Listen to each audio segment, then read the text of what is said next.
Hello साथियों, क्या हाल चाल। मैं आपका दोस्त संजय सिंह। लाखों छात्रों की मेहनत पर फिर से सवाल। नीट यूजी की परीक्षा फिर से रद्द। एक सपना डॉक्टर बनने का, सपना जिसके लिए 22 लाख बच्चों ने दिन रात मेहनत की, लेकिन अब वह नीट यूजी परीक्षा रद्द हो गई है।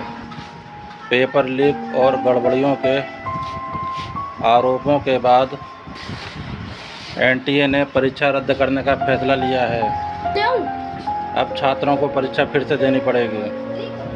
कई बच्चे टूट चुके हैं क्योंकि कोई घर से दूर महीनों से रहकर तैयारी कर रहा था, तो कोई आर्थिक परेशानियों के बीच पढ़ाई कर रहा था। सरकार ने मामले की जांच सीबीआई को सौंप दी है, लेकिन सबसे बड़ा सवाल अभी भी वही है, आखिर छात्रों की मेहनत की जिम्मेदारी कौन लेगा। आपकी क्या राय है, कमेंट बॉक्स में ज़रूर बताइए। जय हिंद।